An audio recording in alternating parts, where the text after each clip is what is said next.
Baik, Bismillahirrahmanirrahim. Assalamualaikum warahmatullahi wabarakatuh. Eh Sebelumnya, nama saya Solihul Maskuri, semester 2 dari kelas 2 internasional dengan NIM 242111205. Sini saya ingin mempresentasikan materi saya, yaitu tipe of bank atau jenis-jenis bank.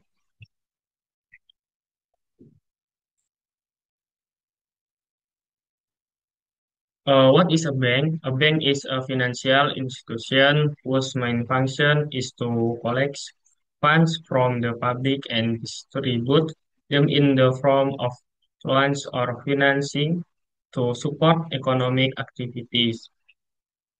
Jadi, apa itu bank?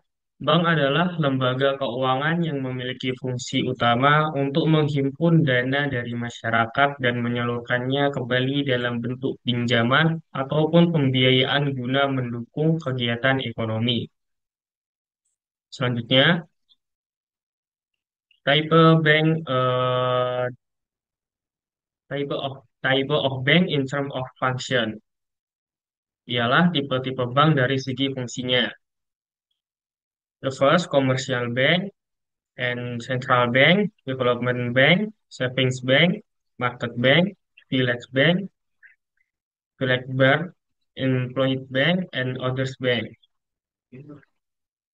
Commercial bank atau disebut juga dengan bank umum.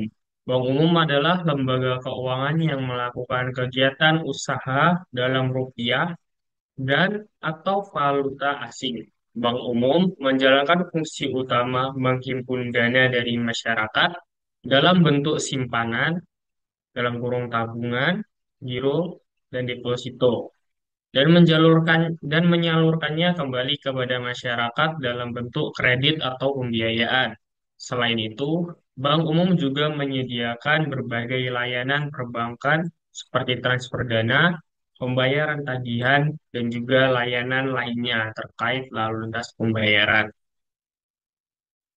Selanjutnya ialah bank sentral. Bank sentral sendiri ialah lembaga keuangan yang bertanggung jawab untuk menjaga stabilitas moneter dan sistem keuangan suatu negara.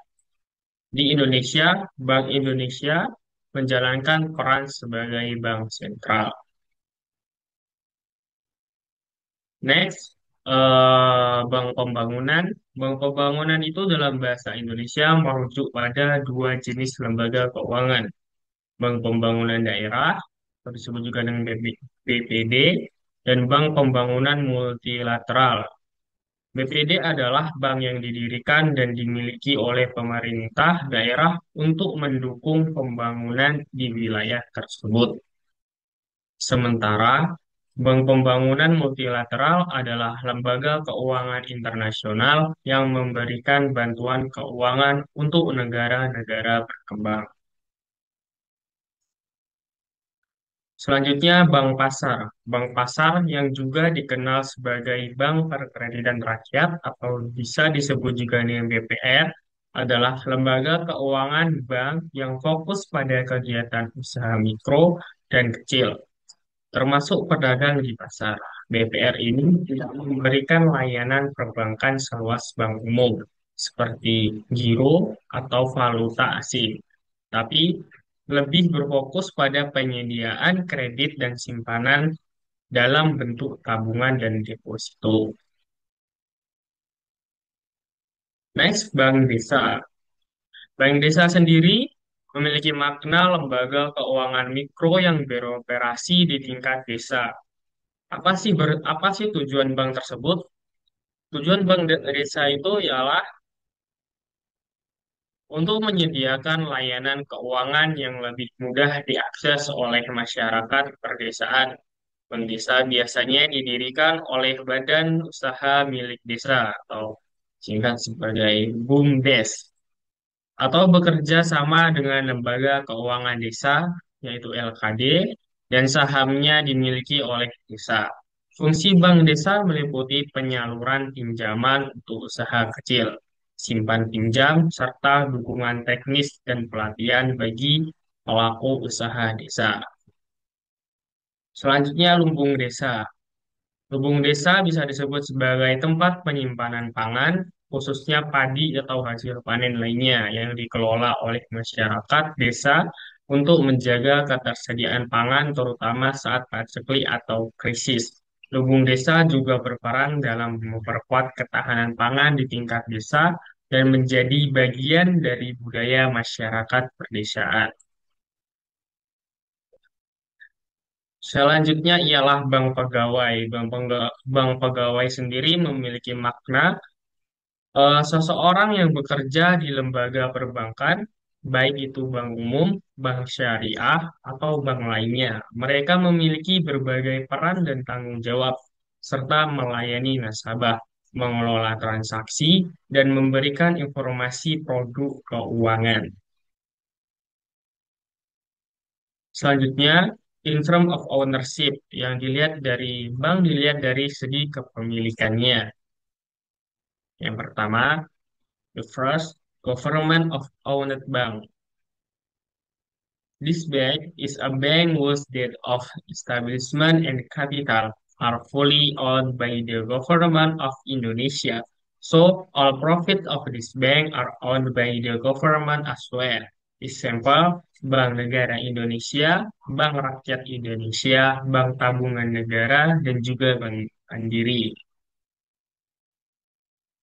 Government-owned bank ialah bank milik pemerintah. Bank ini merupakan bank yang akte pendirian maupun modal bank ini sepenuhnya dimiliki oleh pemerintah Indonesia.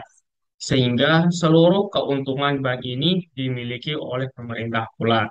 Contoh-contoh bank ini itu ialah tadi BNI, BRI, BTN, dan juga Bank Mandiri.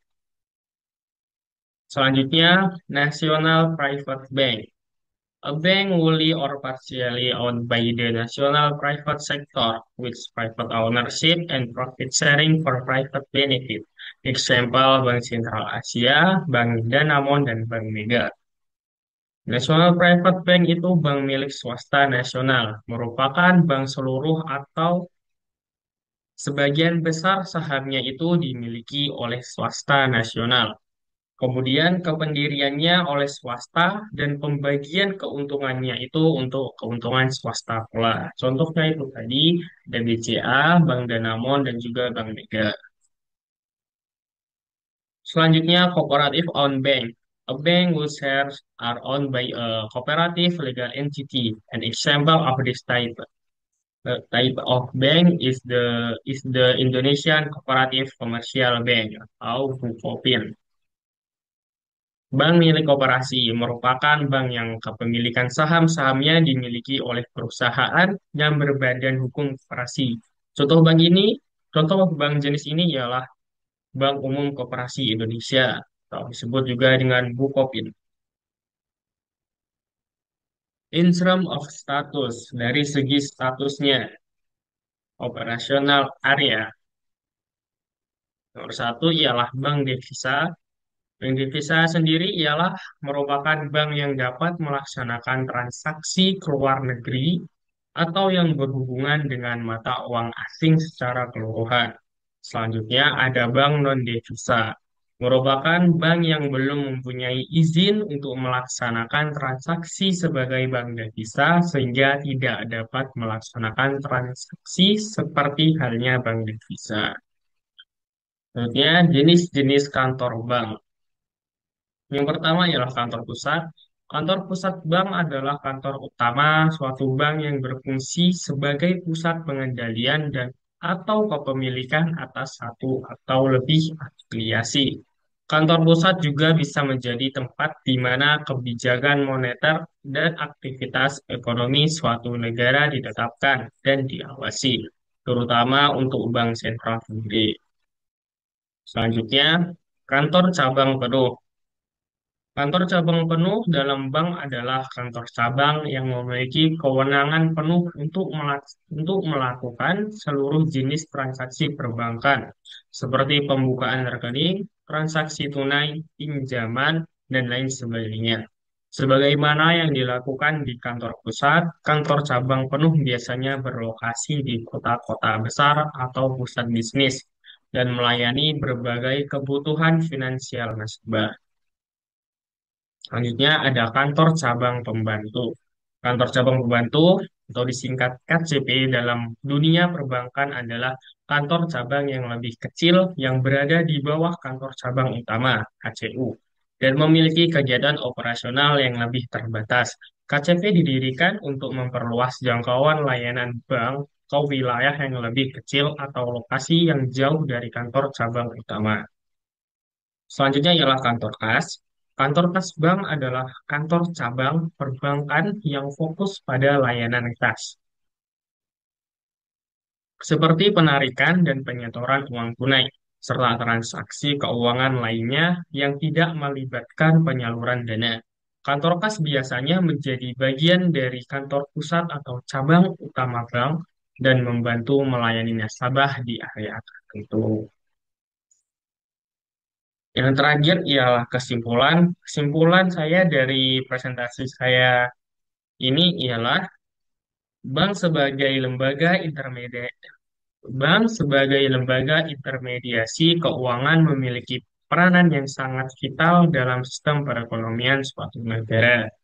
Dengan fungsi utamanya sebagai penghimpun dan penyalur dana masyarakat, bank hadir dalam berbagai jenis untuk menyesuaikan diri dengan kebutuhan masyarakat yang semakin kompleks.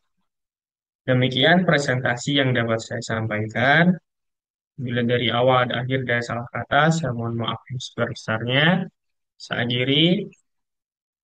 Wassalamualaikum warahmatullahi wabarakatuh.